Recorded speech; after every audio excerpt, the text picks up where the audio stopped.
Olá, empreendedor, olá, empreendedora, sejam bem-vindos ao canal da NTBA, da National Tourism and Business Academy, com muita informação, com muito conteúdo para que você, empreendedor, para que você, empreendedora, possa estar mais informado, ter melhores condições de fazer a gestão do seu negócio e fazer a sua empresa prosperar. O canal da NTBA conta com o oferecimento da Construtora Miramar. Construtora Miramar que tem para você, empreendedor, para você, empreendedor, aquele lançamento, aquele empreendimento já entregue com últimas unidades à venda. Então fique atento aos novos lançamentos e aos empreendimentos entregues pela Construtora Miramar para que você possa viver bem com a sua família. O canal da NTBA também conta com o apoio de NNA Santos Consultoria e Projetos, a consultoria que acompanha você, empreendedor, você, empreendedora, por toda a trajetória empresarial. Tenha sempre um bom profissional ao seu lado para discutir as estratégias da sua empresa, para identificar eventualmente algum ponto que precisa ser melhorado. Contrate sempre um bom profissional, conte sempre com a NNA Santos Consultoria e Projetos. Com apoio também de Now Business Solutions, que faz a gestão para você, empreendedor, para você, empreendedora, toda a gestão tributária, fiscal, financeira da sua empresa, para que você possa ter mais tempo para os bons relacionamentos, para aumentar o faturamento da sua empresa e, obviamente, para fazer a sua empresa prosperar. No episódio de hoje, antes de irmos para aquele cantinho gostoso, a nossa conversa, sempre gostosa, com um convidado especial, eu queria fazer uma rápida reflexão com você, empreendedor, com você, empreendedora. Você que atua no segmento da hospitalidade, principalmente fique muito atento. Atuar com o segmento de turismo, ele é bastante amplo. A cadeia produtiva do turismo, ela impacta aí mais de 56 atividades econômicas, então são várias as possibilidades, não somente para empreender, mas para aproveitar os segmentos que o turismo proporciona. Através, obviamente, do deslocamento de pessoas. Você sai da sua casa, você sai da sua residência, você viaja, você vai construir a sua viagem, talvez com um destino mais próximo, talvez com um destino mais longe, tudo a depender, obviamente, de uma série de fatores, dentre os quais o tempo. Tempo esse que é o único item que dinheiro não compra. E aqui a gente sempre procura fazer uma reflexão com você, empreendedor, com você, empreendedora. Pense no cara mais rico do mundo. Pensou? O que ele tem igualzinho a mim, a você, ao nosso convidado de hoje e aos demais que nos acompanham no canal da NTBA. 24 horas no dia. Não é pelo fato de você ter mais recursos econômicos que você vai ter mais tempo. Mas o que nós precisamos é saber administrar o nosso tempo e aproveitar o nosso tempo, inclusive, para recompor a nossa estrutura emocional, mental e física. E isso o turismo acaba nos proporcionando. E hoje vamos falar de um segmento que traz muita alegria e traz, digamos assim, uma vivência muito diferente, porque nós vamos falar do contato com a água, com os nossos mares, com os nossos oceanos, com os nossos rios e lagos. Vamos falar um pouquinho do turismo náutico, um convidado mais do que especial, naquele cantinho gostoso, a conversa no café.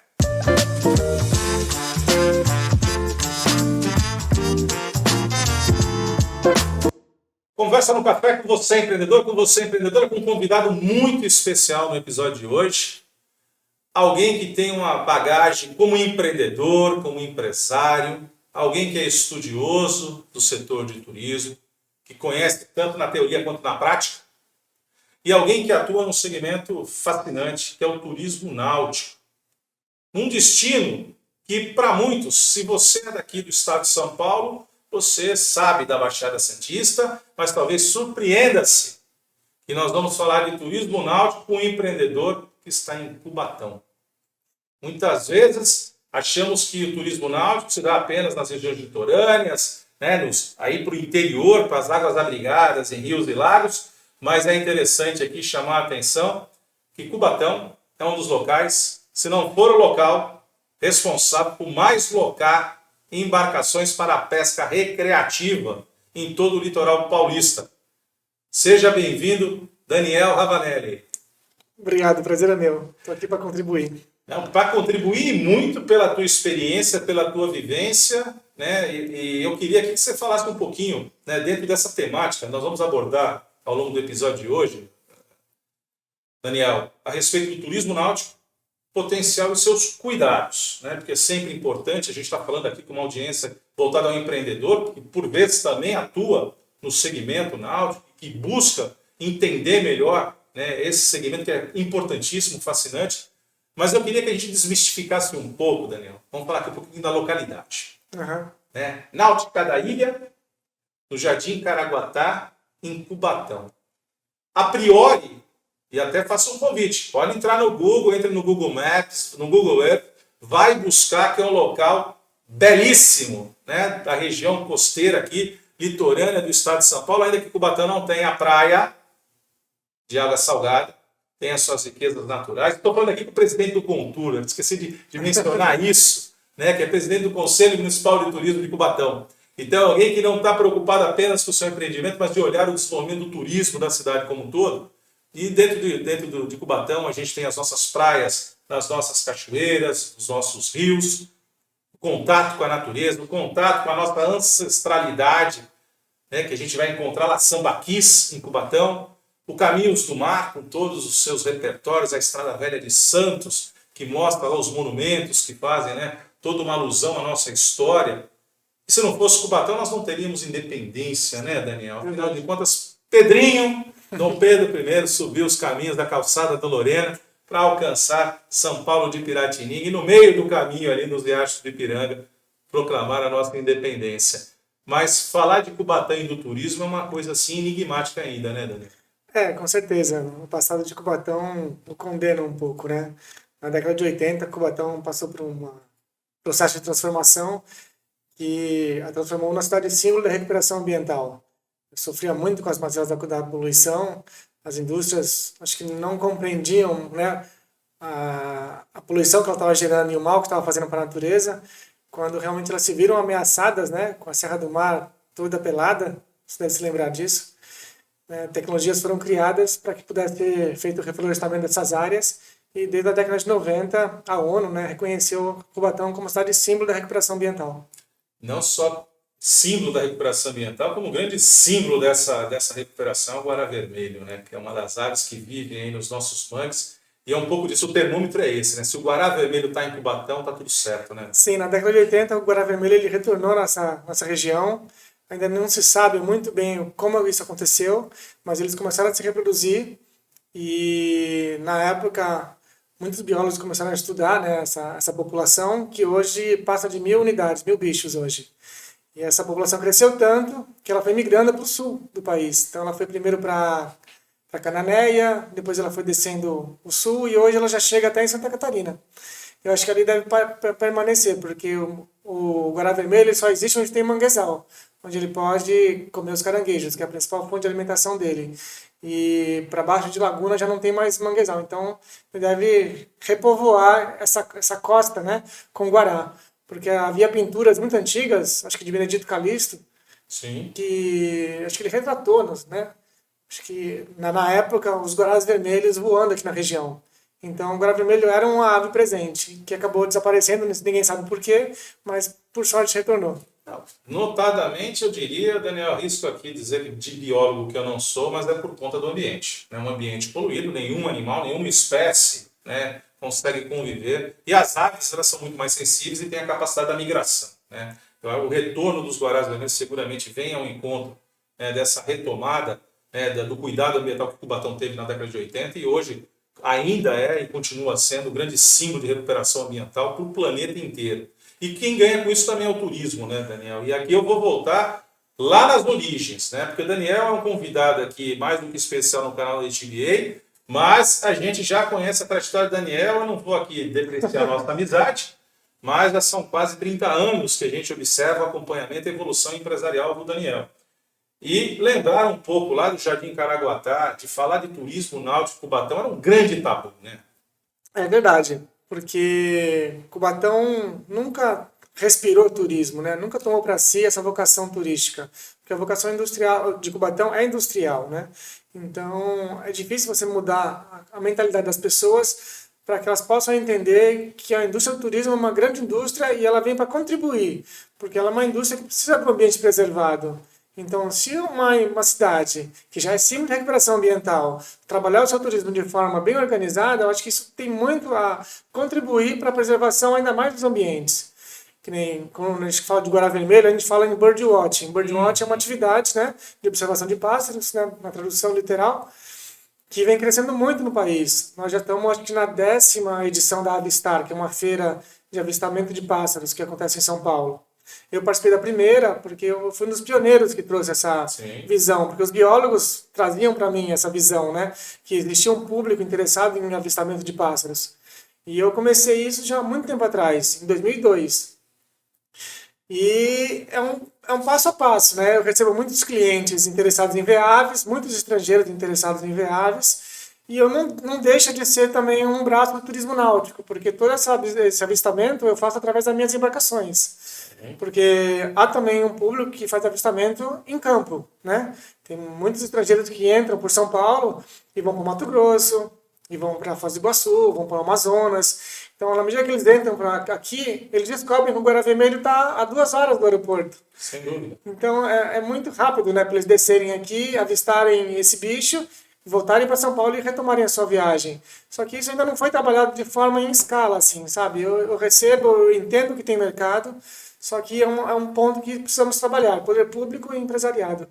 Olha, um ponto que você está chamando a atenção, Daniel, que dentro desse universo do turismo náutico, né, a utilização das embarcações, ela pode ter diversos fins. Né? Que eu queria aproveitar um pouco disso, se pudesse explorar um pouco mais desse potencial que o turismo náutico tem. Você citou um que é o birdwatching, ou seja, usar a sua embarcação, e quando você citou 2002, eu recordo disso, da sua primeira embarcação que foi utilizada para fazer esse passeio, né, que a gente conseguiu navegar, né, por todos os mangues ali, né, de Cubatão, que de fato é uma visão completamente distinta daquilo que a gente está acostumado quando passa apenas, né, trafegando pelas rodovias, seja pela Anchieta, seja pela Imigrantes. E até é importante para você que não é do litoral de São Paulo, para você que não é do estado de São Paulo, o quilômetro 55 da rodovia Anchieta é um grande hub de Cubatão.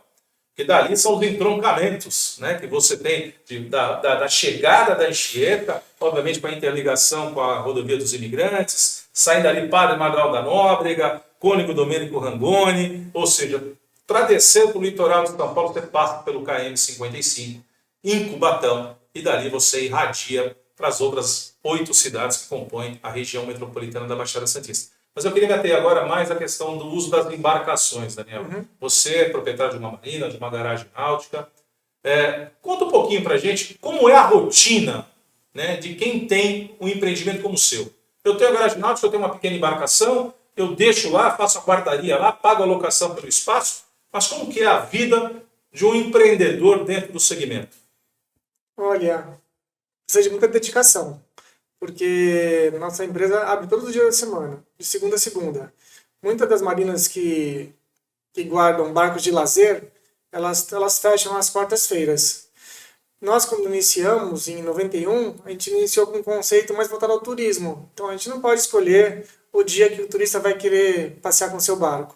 Então, a gente vai passar a abrir todos os dias. Então, isso mudou um pouco, sabe, o conceito na região. A minha empresa foi a primeira na Ilha Caraguatá, né, que hoje passou para Jardim Caraguatá e hoje é Vila Caraguatá, mas nós gostamos de chamar de Ilha Caraguatá. E acabou despertando a vocação náutica desse bairro, porque a minha foi a primeira e hoje já tem mais 8 marinas lá no local.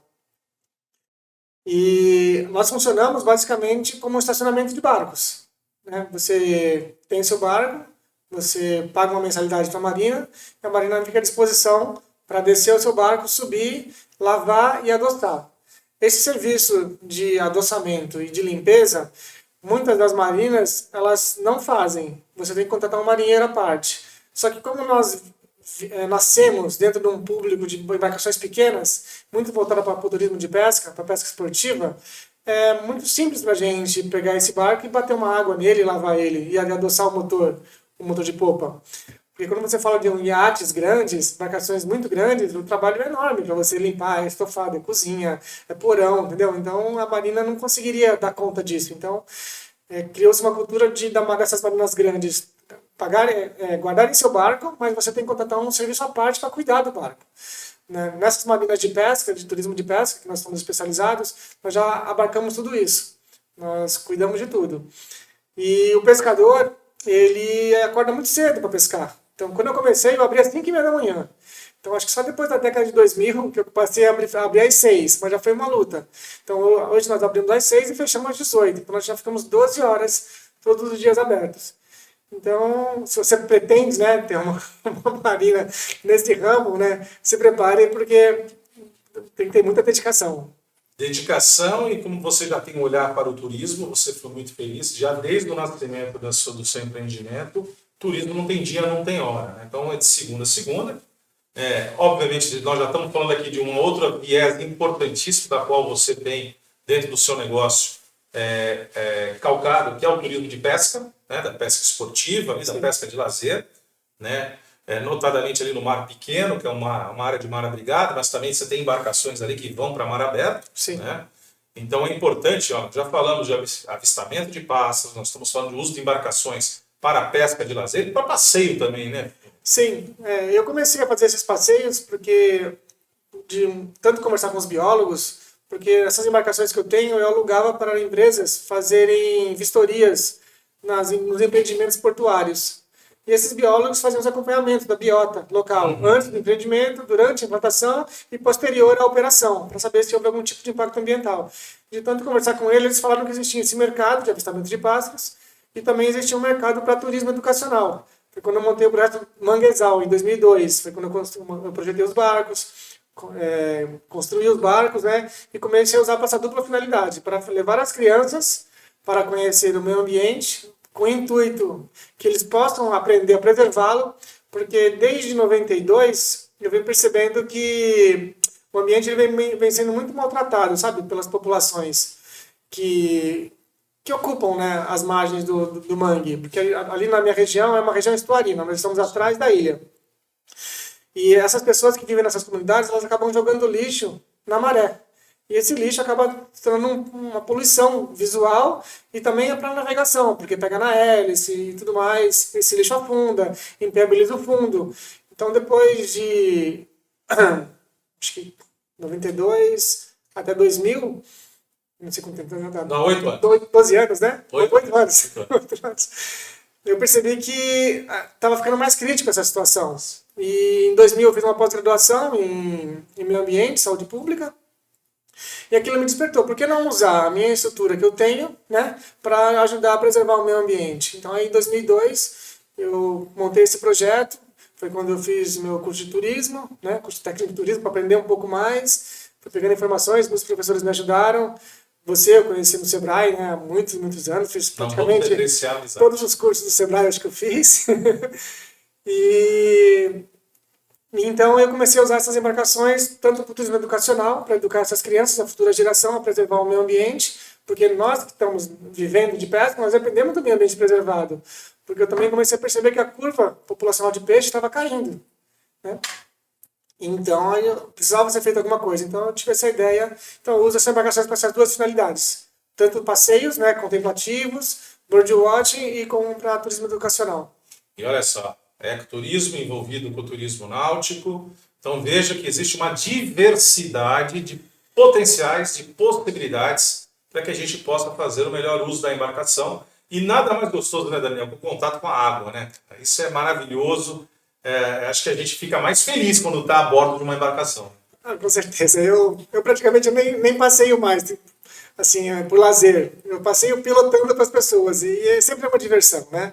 Sempre uma diversão porque a gente passa o nosso conhecimento, as pessoas ficam impressionadas com a riqueza do manguezal, com as peculiaridades do manguezal, né? Porque é um tipo de vegetação que é difícil de crescer em água salgada. Existem só tipos de mangue, né, que são os tipos de vegetação. Aqui na nossa região nós temos 3, porque não é toda vegetação que consegue absorver a água salgada, excretar o sal e ainda continuar viva. Então, toda essa biodiversidade que nós temos são árvores e florestas de água doce, né? A de água salgada realmente é um ecossistema realmente muito importante. E agora nós estamos também atentos, com relação ao Contour de Cubatão, para a questão do carbono azul, que é esse carbono que é capturado pelas vegetações costeiras, né? Então, acho que há muitos projetos que podem ser feitos para que a gente possa preservar ainda mais esses ambientes. Que é fundamental para que a gente possa desenvolver cada vez melhor o turismo náutico. Eu queria chamar aqui um pouquinho de atenção pro nosso espectador, e aí aproveitar o teu conhecimento, a tua experiência, Daniel. Quais são os cuidados que a gente tem que ter, assim, para a gestão do empreendimento como o seu? Vamos lá, estou falando de uma garagem náutica, estou falando de uma pequena marina. Quais são os cuidados? O que é o básico ali que o empreendedor tem que estar atento? E quais serviços, além da guardaria, além de você adocicar o motor, fazer a lavagem, que outros serviços você entende que é importante a gente ter para atender melhor o nosso cliente? Então, lá na Náutica da Ilha, nós temos alguns serviços acessórios, que a gente chama, que cercam, né, o principal, que é a guarda dos barcos. Então, a gente tem uma oficina de motores de popa, né, que a gente dá assistência, né, para que o proprietário possa fazer a revisão do seu motor e fazer pequenos reparos. A gente tem uma oficina de barcos, caso a pessoa tenha colidido, tenha feito algum problema, alguma avaria na embarcação. E como a gente trabalha com muitas embarcações de alumínio, elas são muito fáceis de você fazer modificações. Então, caso você queira criar uma caixa, fazer um suporte de vara, colocar mais um banco, aumentar a plataforma, isso é muito fácil em termos de alumínio. Então, a gente tem essa oficina dentro da Marina também, que a gente presta esse serviço. Um outro também é o despacho naval. Então, se você tem embarcação, você tem documentação e você tem sua carteira de habilitação. Então, a cada 5 anos elas vencem e você precisa fazer também essas renovações. Então, esse é um serviço também que nós fazemos. E quando você compra e vende, né, faz transferência de propriedade, então também nós temos esse serviço de despacho naval. Até um pouco tempo atrás nós tínhamos um restaurante dentro da Marina também. Só que com a pandemia, aí nós sofremos bastante, né? Com a proibição, né, da abertura, todo mundo sofreu. E agora nossa edificação está fechada, mas eu pretendo em 2024 reabrir agora em outro local, um pouco mais à frente, mais perto da Maré, assim, com um conceito mais de food truck, assim, sabe? Uma coisa menor.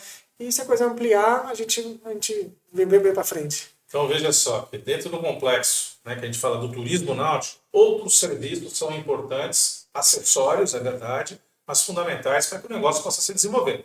Então não é só na guarda da embarcação, no cuidado na manutenção, eventualmente nos ajustes, né, em toda a parte de documentação, que isso é fundamental, né, porque tem que ter o respeito à Marinha do Brasil, à Capitania dos Portos, né, Daniel? Eu queria até aproveitar e explorar um pouquinho melhor isso com você, que é fundamental quando a gente fala dos cuidados no turismo náutico, os cuidados que nós temos que ter com a embarcação, não só com a integridade da embarcação, mas com todos os equipamentos de salvatagem, sim. que é fundamental, para que a gente, no caso eventual de um sinistro, né, de um problema, a gente tenha a condição de ter tudo ali funcionando e em condições. Eu queria que a gente pudesse discutir um pouco isso. E você também chama a atenção num ponto importantíssimo, que é da formação do condutor da embarcação. Não é simplesmente colocar um barco na água, achar que tem um motor de pompa ali acelerando e vamos andar porque o oceano ou o rio não tem guia nem sarjeta. A gente pode fazer o que quer. E não é bem assim, né? Queria aproveitar um pouquinho disso. Na formação, Daniel, quais são os básicos que a gente tem dentro do turismo náutico para a condução de uma embarcação? Bem, a maioria das embarcações que eu tenho são todas amadoras. Então, existem duas categorias. Existe a categoria profissional de condutores e a categoria amadora de condutores. E dentro da categoria amadora, nós temos 3 regiões, que é a Raiz Amador, para navegação interior. Nós temos a Mestre Amador, que é para navegação costeira no Brasil inteiro. E temos a navegação internacional, que é de capitão. Então, todos os meus clientes praticamente são arrais amadores, são arrais. Porque a navegação que a gente faz é sempre interior, porque como eu estou no estuário, meu cliente vai buscar o porto para pescar, vai buscar os rios da região, o que nem você falou ali acho que é a Baía de São Vicente, que você citou no começo do, né? Sim, no Mar Pequeno ali. No Mar Pequeno, isso, Mar Pequeno.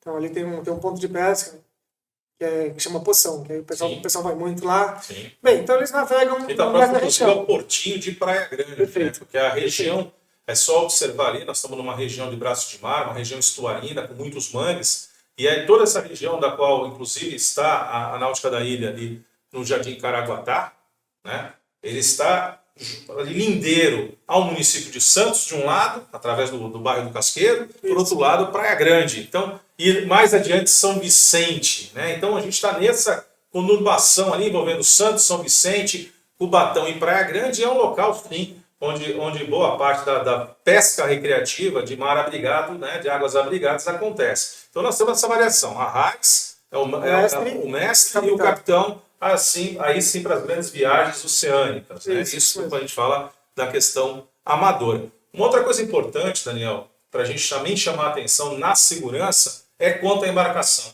Quais são os equipamentos obrigatórios que uma embarcação, independente do seu porte, tem que possuir? Independente do porte, é salva-vidas.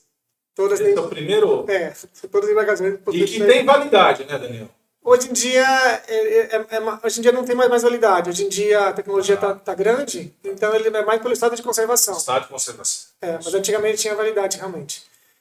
E fora isso, aí as embarcações começam a sair de miúda, começam a ir para pequeno porte, aí é necessário já ter extintor de incêndio, necessário ter boia circular com retinida, remo, e remo acho que não é obrigatório, mas vou falar os itens todos. Tem apito, depois quando você vai para a navegação oceânica você tem os pirotécnicos, isso mesmo.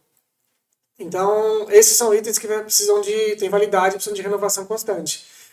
E os salva-vidas para navegação também oceânica são outros tipos. Tem vários tipos de salva-vidas.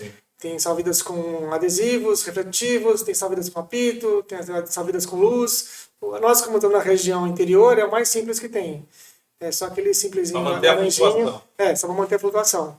Porque o risco é baixo, né? Na medida que você vai navegando em outras áreas, o risco vai aumentando, você precisa de mais equipamentos. E só um lembrete que eu esqueci de comentar, atualmente, para você tirar uma carta de arraiz amador, porque você não pode tirar de mestre sem tirar de arraiz antes. Você tem que fazer hoje, atualmente, um curso prático de 6 horas. E para tirar a categoria motonauta, que é uma outra categoria que eu esqueci de comentar com você. São jet skis. São jet skis. Você precisa fazer um curso de 3 horas. Então, hoje, atualmente, é como se fosse moto e carro, sabe? Sim. Tipo A e B. Sim. Antigamente, o arraiz podia pilotar jet ski. Mas hoje essas duas categorias diferenciadas. Então, quem tirou a sua arraiz até, se não me falha a memória, até 2009, ainda pode solicitar, junto à capitania, a categoria motonauta sem ter necessidade de fazer essa prova. Então, aí já fica a dica para quem tirou a arraiz antiga. E também acho que dentro dessa comunidade do turismo náutico há muita troca, não há muita conversa com outras garagens, com outras marinas, eventualmente alguém que está em passeio também pode de repente aportar, isso também faz parte desse contexto, né, Daniel? Olha, nós que estamos dentro do turismo de pesca, há uma integração muito grande, porque todos os pescadores praticamente são amigos e eles participam de mesmas comunidades, mesmos grupos de pesca. Então, às vezes tem um cliente que guarda barco comigo, mas faz parte do grupo de outra marina, sabe assim? Então, eles estão sempre conversando. Realmente é um grupo muito gostoso de se tratar, de lidar, porque estão sempre entusiasmados, sabe assim? O turismo é tudo de bom, cara. O turismo, a vantagem dá muito trabalho, mas a vantagem do turismo é sempre ter um cliente, sabe? Que chega sorrindo, que sai sorrindo, que vira seu amigo, sabe assim? Então, é uma das vantagens de trabalhar com turismo. É a grande vantagem de trabalhar com turismo e eu costumo dizer o seguinte, só tem uma atividade que é mais gostosa do que trabalhar com turismo, é ser o turista. Né? E a gente que atua com esse segmento do turismo e hospitalidade, a gente sabe da importância de estar cuidando da vida dos outros naquele momento de lazer, naquele momento de prazer, e o turismo náutico proporciona isso. A conversa foi tão rápida, não deu nem para pescar outro lambari aqui não, porque o cafezinho já acabou. Eu queria muito te agradecer, Daniel, a sua participação no episódio da NTBA. Imagina que tinha muitas mais coisas para falar, pode me convidar que eu retorno aqui. Nós vamos sim ter a oportunidade de falar e destrinchar esse e outros assuntos com o Daniel Ravanelli, que tem um conhecimento, tem uma experiência muito grande e tem outras facetas do turismo que a gente vai explorar, principalmente numa cidade singular como Cubatão. Com o oferecimento da Construtora Miramar, Construtora Miramar que tem sempre um empreendimento, um lançamento novo, um empreendimento já entregue para que você, empreendedor, para que você, empreendedora, possa encontrar aquele cantinho gostoso para viver com muita tranquilidade, com muita paz, com muita segurança com a sua família. Fique atento aos lançamentos e aos empreendimentos já entregues da Construtora Miramar. Com apoio de NNA Santos, consultoria e projetos, a consultoria que acompanha você, empreendedor, você, empreendedora, por toda a jornada empresarial. Tenha sempre um bom profissional ao seu lado. E também com o apoio de Now Business Solution, que faz para você, empreendedor, para você, empreendedora, a gestão tributária, fiscal, financeira da sua empresa, para que você possa ter tempo, condições de fazer uma gestão mais adequada e ter tempo para curtir, né, as águas, os rios, os mares com turismo náutico. Nos vemos no próximo episódio do seu canal da NTBA. Tchau!